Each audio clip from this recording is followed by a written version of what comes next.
It's like this brutal lie that we tell ourselves that when we get old, we're not going to be those rebellious, innovative people that we used to be. When I was a kid, me and my mom were at a shopping center, and we're outside of the stores. I think we were either eating an ice cream cone or having an orange Julius. I don't know if you'd remember orange Julius. But we're just sitting there, and I don't even think we were really talking because we're just busy eating or, having our drink or whatever it was. And this old man who looked like Mr. Fredrickson walked by us, and he just looked at us, and he said in the meanest way possible, "Go back to where you came from." And then he muttered more things that I can't really remember, but I do remember him saying Jap. And my mom and I sat there quietly, and I was stunned. I just felt like I was hit with a ton of bricks, like this man just gut punched me. But he gut punched me with his words. And I must have been, I don't know, maybe in middle school or maybe a little younger. I'll just never forget what happened there. This man, who is long gone, he kind of represented what an older person was. And unfortunately, that kind of was stuck in my brain. And then as I'm 61 now, I'm kind of revisiting that whole scenario. And I don't want to be that horrible old man. I was born in 1964. That makes me the very last year of baby boomer. I have this fixed idea of what an old person looks like and acts like. And I don't know if you have the same vision, or I guess you could say stereotype, of an elderly person too. Baby boomers, as a generation, they were faced with all kinds of social upheavals. There was so much great new music being created, like Motown, rock, punk, hip hop. This is all created back in the 60s, 70s, and 80s. I mean, even look at technology. Personal computers were created back then. And we were the first to use them in our homes. We were the first ones to move from rotary phones to cell phones. So even though we get made fun of, like we don't understand technology, we were the first ones who grew up with the innovators of technology. If you think about it, Steve Jobs, Bill Gates, they're both boomers. And so when I think of those two guys, Mr. Fredrickson and Archie Bunker don't come to mind. But I still have that vision of an old person stuck in my head. I don't think we as baby boomers, as Gen Xers, maybe even to some degree, maybe even the generation before baby boomers, which was the silent generation, which was my mom and my dad. maybe they're also different than this horrible man. And I believe his generation is called the greatest generation. So that's the sort of World War II, very sort of black and white, all about conformity, very clear gender roles, very clear ideas about gender and race. There was segregation going on during those days.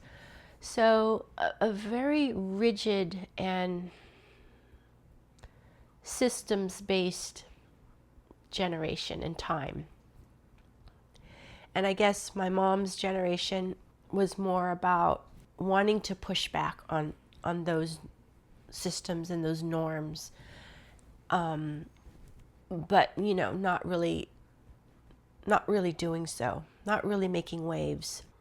So my mom's a hairdresser in San Francisco during the 70s, 80s, 90s, all the way up until I think 2018 or 2019.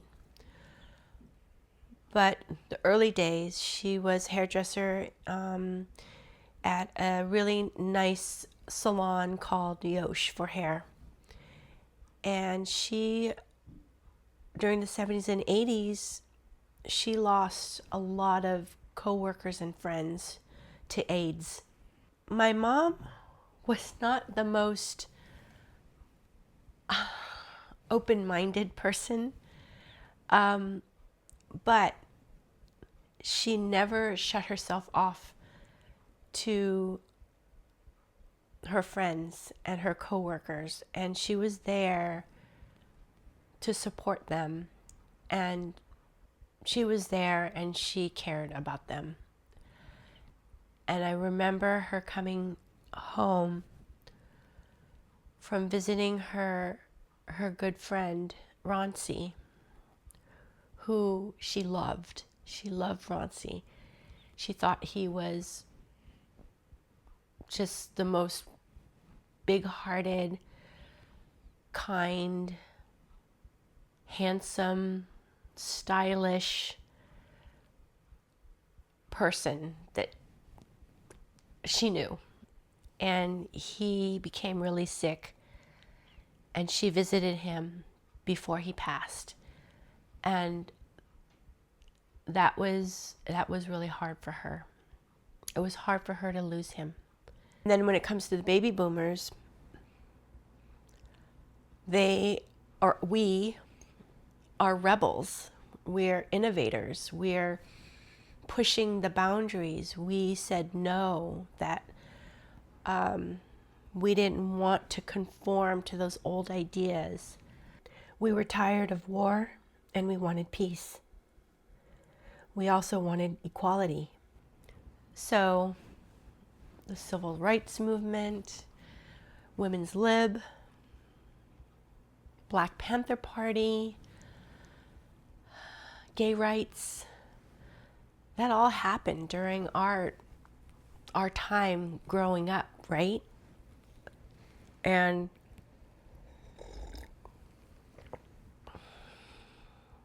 while I can't say that everyone who came up in the greatest generation were bad and were like that horrible man. No, that's not true. I know that. But that era of rigidity is behind us.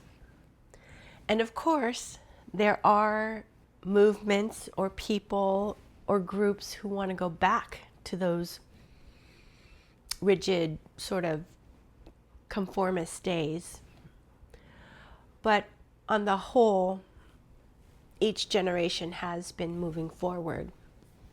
When I think about where we came from during the 60s, 70s, and 80s, we're not that old guy.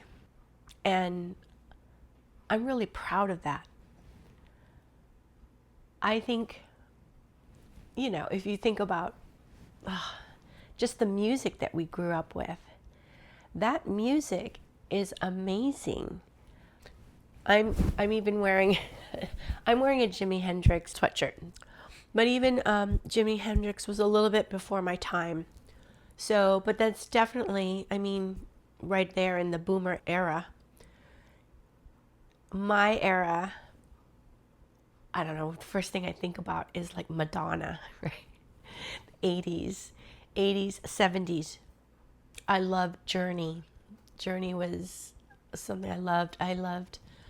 I really was into soul music. That would be like Earth, Wind, and Fire, the Gap Band, Isley Brothers. Got into R&B, funk. So that would be Parliament. And then you think about it, that's when hip hop started back, I think it was the late 70s, right? Late 70s. Somebody like Grandmaster Flash and the Furious Five. So our time as, you know, the kids who grew up in the 60s, 70s, and 80s, we're actually really cool. And as an older person, as I get older and older, as more gray hair comes in, more wrinkles, I just know that I'm not going to end up like that horrible old man. Because I don't want to be mean and closed off and racist and hateful, you know?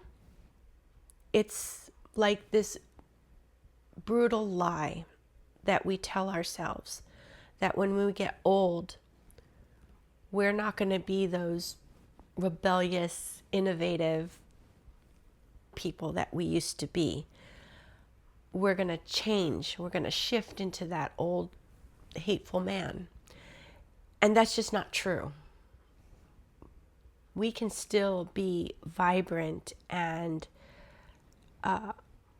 open-minded and creative and empathetic and compassionate people. I just don't want us to forget that. We can be more as we grow old. I see that. What I really wanted to do, to sit here and just reminisce with you about how we grew up, what we experienced, what we went through, and how it really shapes who we are. I want us to be proud of being a baby boomer or a Gen Xer. And we're getting to the age where we don't care what other people think. So we can just go ahead and be who we are. That's the best, isn't it? So I just wanted to come out here and declutter my mind with that little musing about getting older and how I am going to release that vision or that idea of that stereotypical older person out of my head and move on so that we can just be authentically us, right? Thank you so much for joining me. And Sven, he's still here. It was good to talk this out with you. Let me know what your idea of growing old is. I'd love to hear about it. And I think it would be interesting for all of us in the community to hear about it too. Until the next one, take good care. Bye-bye.